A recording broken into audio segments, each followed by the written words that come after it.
Welcome to the Health Coach Nation podcast. My name is Hailey Rowe, and I'm a sales and marketing coach and LinkedIn lead generation service provider.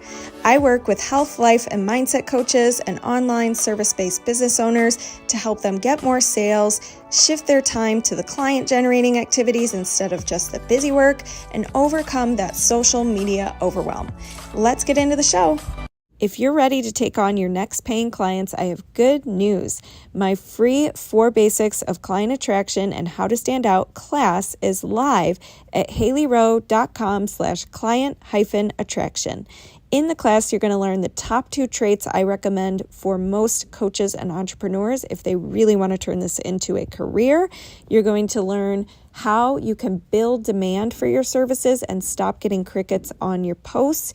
You're going to learn the sales roadmap I used to improve my sales conversion rate and help my clients do the same. And you're going to learn so much more. So go to haileyrowe.com/client-attraction and get your copy of the class today. Hey, I am live today with Rachel, and she's going to share much more about herself. And is it Harrison Sund, your last name? It is Harrison Sund, yes. I was Yes. stubborn. I didn't want to get rid of my maiden name when I got married, so I thought I'd become I like it. I like it. I just wanted to make sure I said it right. So yes.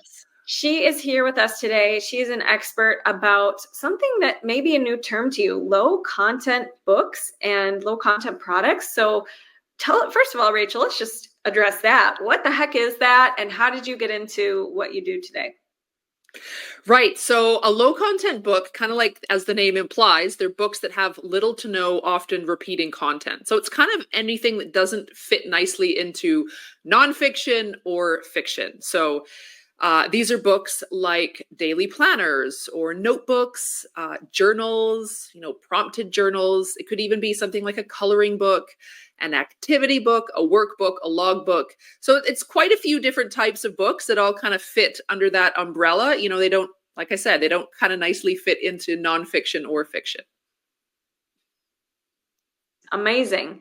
So when it comes to this, how did you decide that was something you wanted to help people with or something that you wanted to do? Well, like so many things, that kind of almost happened by accident. Like I used to work in advertising, and I was looking for a way to make some money on the side and eventually leave my job in advertising, because I really didn't want to become a creative director and, become one of those 60-hour-a-week working creatives in an advertising agency like I was becoming. So I found self-publishing as a business model. Basically, you go onto Amazon, you do a search, you try and find books that people are already actively looking for, and then you create those books. So you're kind of identifying and then filling little gaps in the market on Amazon. When I first started, I started off with nonfiction. I did some recipe books. I did some books on things like potty training and dog training. And then soon I got into fiction, and I started publishing romance novellas because that was really, really hot at the time. And there was some really incredible market demand, and there wasn't a ton of competition. So the thing about this business model is you really want to do it at scale to make money. So I couldn't feasibly write 3, 4, 5, or 6 of these books at a time. So I would have to hire a writer, which I did on Upwork.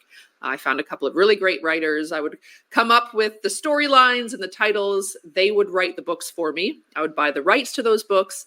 Then I would publish them on Amazon, and the royalties would be mine. And after a couple of years, I was making about $4,000 a month, but probably about half of that I had to pay to my writers. So it just wasn't enough for me to leave my full-time job. Then I came across this idea of low content publishing, which, I'd never heard this term before. I think even now it's still, kind of vague, like what the heck is a low content book? But the great thing about these books is because you're not having to write novels or, things that would take weeks or sometimes months or face it, sometimes a year to write one of these books. So I was able to cut out the middleman and just create these books myself using my own skills in design. And of course, I create multiple of these books at a time. And that's when things kind of really took off for me.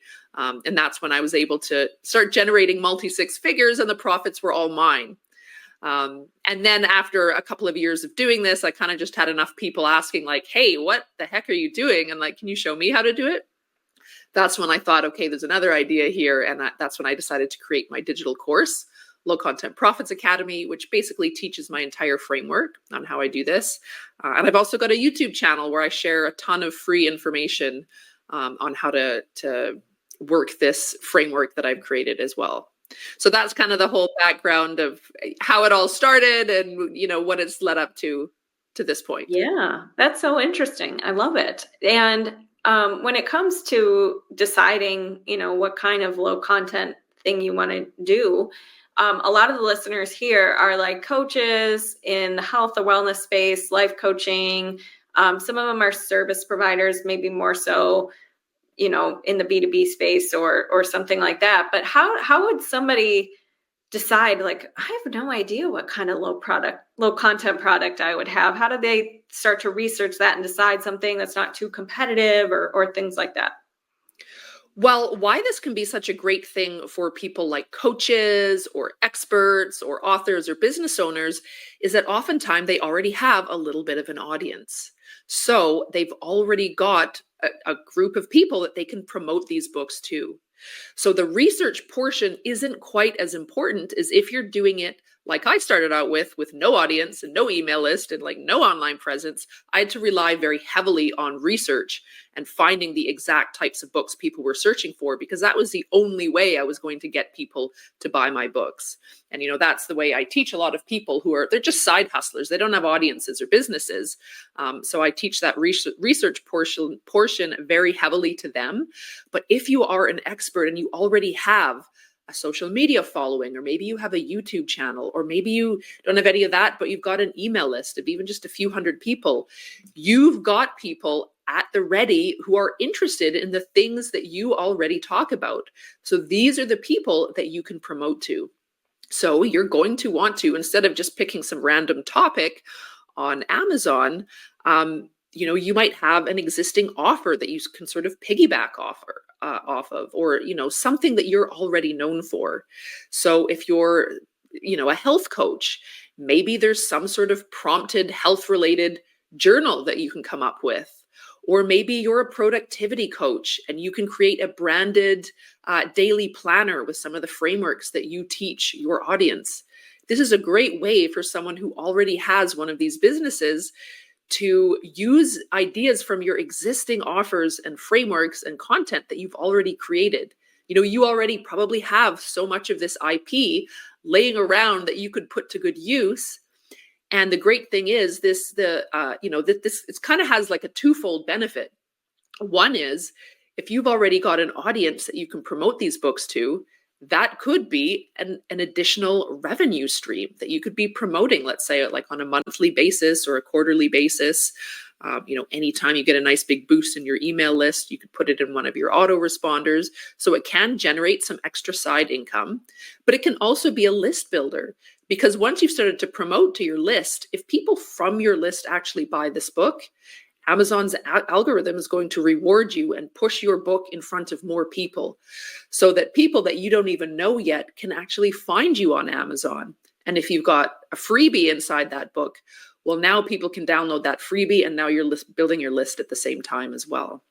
Amazing. I love this. So if they, let's say that they have maybe a little bit of an audience, but they're also wondering, yeah, but my audience is really small, and this is probably not going to be a high ticket investment to buy my planner or things like that. And maybe they've already bundled it with their service. What are some other ways somebody goes about selling and publishing their low content product? Let's say they do want it to be its own thing. What are some ways people sell that at that point? I mean, if you want to do something that's completely separate from your offers, you might want to decide, like, do I want to publish this under my name then, or do I want to do it sort of the first way I talked about, which is treating it as a business model unto itself? Like maybe you just create a completely separate brand name that has nothing to do with you. You know, when I was publishing books, I never published anything under my own name. I would create pen names that were kind of based on whatever the type of book was. So just as an example, I used to have a pen name called Crazy Cat Lady, and it was all like cat themed journals and planners. And of course, that has nothing to do with my current business, but it was like, this is stuff that people search for. Like some people are very passionate about their cats or their dogs or whatever. So it's really great to think about like, what are some of these niches where it tends to attract people who have very passionate interests about various things. Another thing I did was, floral planners. They were like really, really popular, but the competition was very fierce. So I was just thinking about, how can I set myself apart, still capitalize on this trend, but how can I stand out? So I started adding, so just some backstory here. I'm originally from England, so I grew up in a British household, British accents, lots of British slang. So I've got a lot of British slang stored in my memory bank. So I started creating these floral planners, like really beautiful, whimsical patterns, but then they would have like a really kind of snarky British slang phrase on them. So there was this kind of interesting juxtaposition of like, this book is really beautiful and it's floral and it's whimsical, but then it had this like kind of like crass phrase on it. So it was kind of like a bit like it was like a little bit of a surprise. Mm-hmm. And those books did really well because it was a way for me to stand out. Nice. So, that's one bit of advice, is to always, if you're going to try and jump on a trend, which is always really useful, how can you stand out from what everyone else is doing? Cool. So, that's one way someone, if they really didn't want to entangle the two business models, that's fine. You can still kind of create a completely separate side business. And again, that's the majority of what I teach in my program, is like how to really do that research so you can find out where those gaps in the market actually are and then just capitalize on those. I love it. Yeah. And would you say, I mean, this is just a totally random question, can people sell this on like Etsy and stuff too? Or is it mainly Amazon where people would sell this? So that depends. So if you're doing it as a business model, meaning you want to do this at scale to create, $5,000, $10,000, $20,000 extra a month, then you're going to want to stick to Amazon. And the reason is because you can get a free Amazon ISBN if you publish through the Kindle Direct Publishing platform.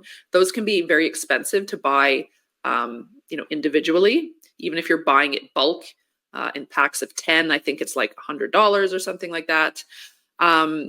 So that's one main reason. And then the other main reason is Amazon has, I think it's either 60, maybe even 70% of the entire book market. So it's just the best place to go to get the most eyeballs on your books. And of course, there's stores all over the world. There's the .com, .ca, the German store is getting bigger. The UK store is the second biggest after the US market. So just in terms of market reach, that's the best place to do it. Now, if you are a coach or an expert and you really only want to create one or two of these books, you really don't care about scale, this is more about like list building and selling to your existing audience, then you've got some other options. I'm actually on my YouTube channel, just last night I was working on a script for what are the different KDP alternatives if you don't want to publish through KDP and sell solely on Amazon. Because if you take their free ISBN, you're actually not allowed to sell on any other platforms but Amazon. So if that is something that is a turnoff, you're probably not going to want to publish through KDP. So I'm going pretty in depth into some of those alternatives in my video, but I'm exploring Lulu, I'm exploring Blurb, there's Ingram Spark. Ingram Spark is not as good for low content books if they're very, very low content, but they've got wide distribution. Same with Blurb and Lulu. They've got something like 40,000 retailers in their distribution network. And if you publish through them, you can still sell your book through Amazon, through their distribution channels. So that's an option as well. Wow. Awesome. Okay. So what are some things we should maybe not do or watch out for, mistakes maybe you've made when it comes to this whole process or journey? Oh gosh. I mean, the number one thing is follow the rules. I see so many people that, this is a low barrier to entry stream of passive income. Like, it really is the fastest and the easiest way to generate passive income online that I have come across, because it's such a low barrier to entry. But because the opportunity is so big, I think people, they try and push the boundaries and the limits and the rules, and that will result in an account termination. I actually had my own account terminated years ago. It wasn't related to my low content books. They had made some changes, and I had just had a baby, and I wasn't checking my emails, and it was like, okay, we've made these changes. You're going to have to change these books. And I did all of them except one. I made a mistake, and I actually got my account terminated. So the point of that story is, like, they take their rules very seriously. Now, if you're not breaking the rules, 9 times out of 10, you're going to be just fine. But it's very important to read their terms of service, like start to finish, and, grab a liter of coffee, because it's going to take you about 2 hours, and it's, the most dry and boring set of T&Cs you've ever seen. But I think that's kind of the number one thing, is that people really try and sort of like hack the system or find loopholes in order to improve the royalty earnings. And I would definitely say stay clear of any of that. You always want to be above board. You never want to be doing things like, when I first got into this, people were doing review swaps, which are prohibited. Interesting. So that was something I always wanted to stay away from. So really, it's follow the rules. At the end of the day, you can make killer money with this, but it is tied to someone else's business. So you don't want to do anything that can jeopardize that, because they can pull the plug at any time if they want to. So that's kind of like the number one thing. I think the other one is, like, the two main components of this are research and design. Someone might be very good at researching books, but they're kind of lacking in the design skills department. And maybe they just don't have a good eye as to what looks good. So it's important to get feedback from people that do have, more of an aesthetic sensibility. But I also want people to know that you don't have to be a professional designer. Like, even me with a design background, most of the images that I was using are coming from stock sites, because I just don't have the time to, it was kind of the same thing as when I was paying writers. Like, I don't have the time to design every element from scratch all the time. So if you're using high quality stock imagery from, reputable websites, that's a great way to use, to save time, and you can get some really nice results. So I think just making sure you're using like high quality imagery, getting feedback on your designs if you think you need it. Obviously, if you do have a good eye and you've got some design sensibility, you are going to have an advantage. So I think those are kind of the two things that work really hand in hand, is research and design, and they're both just as important. I love it. Okay, good to know. And if someone wants to, I know you have a masterclass as well, kind of giving more info about how all this works. Tell us a little more about that. And I did put a link in the comment section for people who are here on LinkedIn Live, but it will also be in the show notes when this is a podcast. So tell us a little more about that. Yeah. So I just redid the name of the webinar. Yeah. So it's how to generate 10K a month with and passive income. Journals, yes. Published. Yes. Planners, right. Yes. Journals, planners, and other types of low content books. So basically, in that masterclass, I talk about, I go over my whole framework. I've got 5 different steps. So I give sort of the overview of each of those steps that I use every time I publish a new low content book, talk about a few different mistakes to avoid. And I just share some of my own journey of how long it took to get me, from 0 to 6 figures and beyond. But if you join that masterclass, and it is on demand, which is great, so you can kind of watch it at your own convenience whenever you want, you'll get the full rundown of each of those steps that I take every time I publish a low content book. Awesome. So anything else you'd advise someone who's listening to this and is like, this sounds interesting. This sounds like a good option for me to either add some passive income or add a new revenue stream. Any other words of advice you would give for someone just getting started or thinking about getting started? Well, I think especially if you are a coach or an expert or an author, like you have IP, maybe not necessarily just laying around, but stuff that can be repurposed in this really cool and interesting way. So why not use it, right? If this can be put to use to generate even a modest additional revenue stream, like no one's going to say no to that, right? A list builder, like make use of it. It doesn't have to just sit there or just be used in the way you're currently using it. This is a great way to repurpose some of that content that you've already created and, put a lot of heart and soul and effort into. And this is a great way to get it out there on a wider scale, hopefully make a little bit of extra money at the same time. And one of the things I forgot to mention, if you decide to publish on a platform that is not just KDP, you can sell these books right from your own website. Like, wouldn't it be cool if you had a tab on your website where people could buy your branded daily planner with your personal frameworks in it, or, your branded prompted journal, or some sort of workbook or a logbook? Like, this could be the start of something really cool, just in terms of adding like a little, like a product store on your website, or maybe you've already got one and it's just something that you could add in there, and then rotate out of your, quarterly or even monthly promotions. Nice. Yeah, absolutely. So where can everybody connect with you and keep in touch? Yeah, so there's my website, rachelharrisonson.com. There's my YouTube channel. That's where you can really go if you want a little bit more, if you want to see some examples of low content publishing, or want, just to get dip your toes in a little bit and get some lessons. I've got lots of stuff on strategy on low content publishing. I've got lots of design tutorials, things like that, all for free on my YouTube channel. So that's probably the best way to connect with me. And I'm in the comments all the time. I'm on Facebook, I'm on Instagram, all under my name. Great. Well, thank you so much for being here today and sharing more. This is definitely a fun new topic we haven't covered yet. And I'm excited to continue to learn more. Thanks so much. Thank you so much, Hailey. Thanks for having me.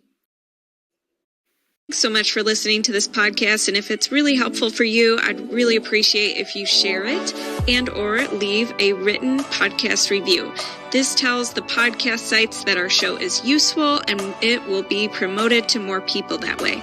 Thanks again.